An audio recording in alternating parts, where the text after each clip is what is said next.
حضور سے پوچھا گیا حضور جو ہے وہ ایمان کیا ہے؟ فرمایا جب نیکی تجھے خوش کر دے اور برائی تجھے پریشان کر دے تو سمجھ لے کہ تو مومن ہے۔ ہاں کبھی ایسا بھی ہوتا ہے کہ اندر مر جاتا ہے، ضمیر مردہ ہو جاتا ہے، پھر گناہ کرنے کے باوجود بھی انسان کچھ محسوس نہیں کرتا، اور یہ بدترین کیفیت ہوتی ہے کسی شخص کی۔ پھر نہیں پتہ چلتا کہ وہ اچھائی کر رہا ہے اور برائی کر رہا ہے۔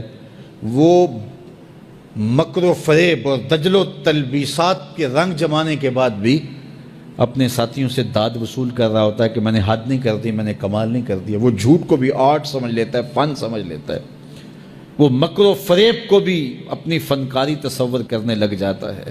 وہ کسی کو دھوکہ دینا، کسی کو مکر و فریب میں پھانس لینا، اس کو اپنے فن کا کمال اور بانکپن اور عروج سمجھنے لگ جاتا ہے، اور اس پہ اسے خوشی ہوتی ہے کہ میں نے بہت تیر مار لی۔ میرے حضور نے فرمایا تم میں سے ہر شخص جو ہے وہ اپنے ماتحت لوگوں کے معاملے کے اندر مسئول ہے، اس سے پوچھا جائے گا، اس سے سوال ہوگا۔ آپ اگر ایک باپ ہیں تو 8 4 5 بچے آپ کے زیر کفالت ہیں، تو ان کے معاملات کے آپ ذمہ دار ہیں۔ اگر آپ ٹیچر ہیں تو شاگردوں کے معاملات کے ذمہ دار ہیں۔ اگر آپ ایک فیکٹری بنائی ہے اور 200-300 لوگ وہاں کام کر رہا ہے، تو جتنی آپ کی ذمہ داریاں جو ہے وہ بنتی ہیں تو ان کو وہاں آپ نبھائیں گے۔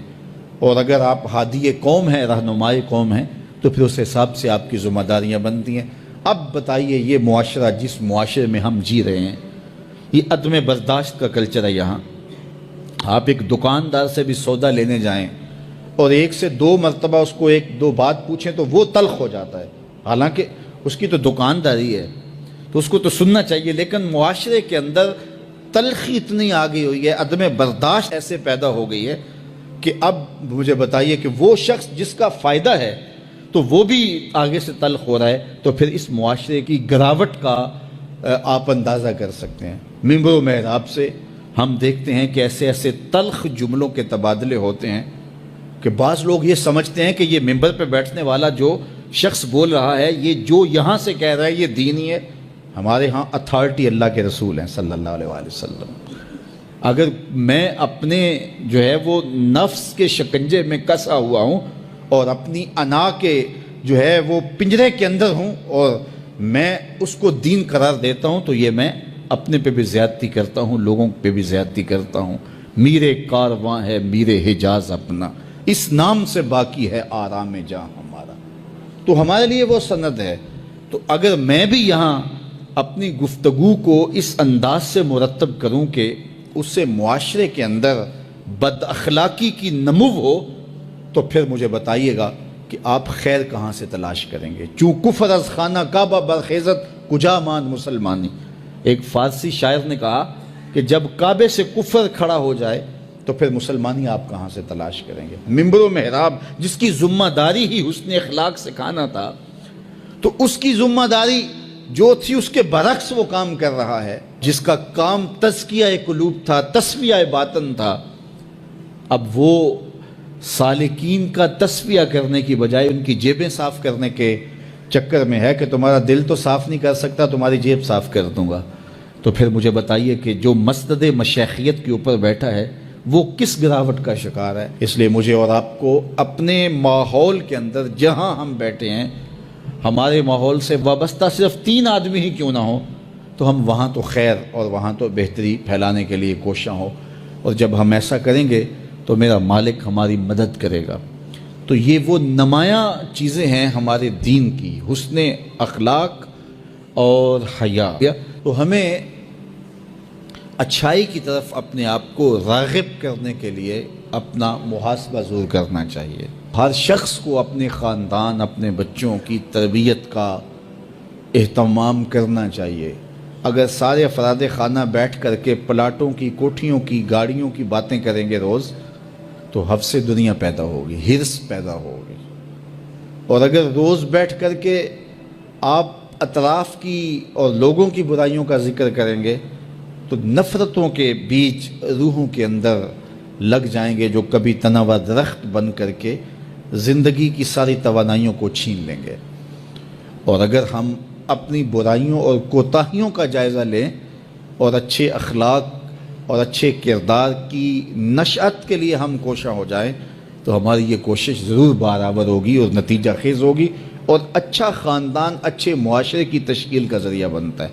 فرد سے خاندان بنتا ہے، خاندان سے پھر معاشرہ بنتا ہے، اور اچھے معاشرے پھر آگے کوئی کارہائے نمایاں سر انجام دے سکتے ہیں۔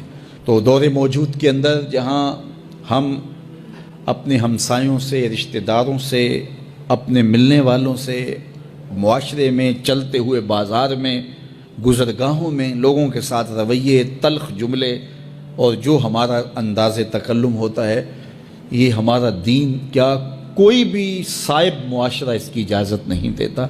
اس لیے ہم خوبصورتی کو اپنا شعار زندگی بنائیں اور اپنے رویوں میں جمال پیدا کریں، رویوں میں خوبصورتی پیدا کریں، تاکہ ہماری بولی روحوں کے اندر اترے اور من میں روشنیوں کا ساماں کرے۔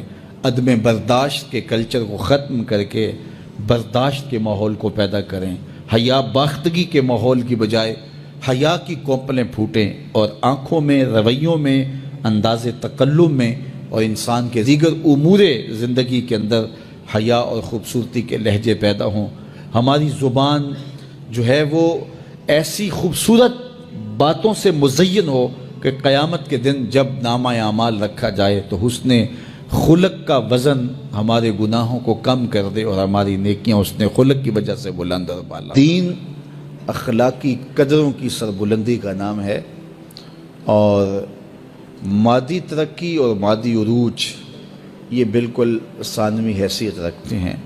آسمانی کتب نے خیر کی حوصلہ افزائی کی ہے، شر کی حوصلہ شکنی کی ہے۔ نبیوں نے، مصلحین امت نے ہمیں بتایا ہے اچھی قوموں میں اخلاقی قدروں کی پذیرائی کی جاتی ہے اور برے اخلاق پر مذمت ہوتی ہے، یہ دنیا کے اوپر مروج ہے۔ لیکن اگر یہ سب کچھ نہ بھی ہو تو پھر بھی انسانی فطرت کے اندر یہ چیز رکھی گئی ہے کہ خیر کیا ہے، شر کیا ہے۔ یہ مجھے اور آپ کو پتہ ہے اچھائی کیا ہے، ہمیں پتہ ہے کہ برائی کیا ہے۔ تو ہر شخص کے اندر مفتی بیٹھا ہوا ہے، وہ میز کے اوپر سے رشوت لینے لگے یا میز کے نیچے سے پیسے پکڑنے لگے، اندر گھنٹیاں بجنا شروع ہو جاتی ہیں، تم غلط کر رہے ہو۔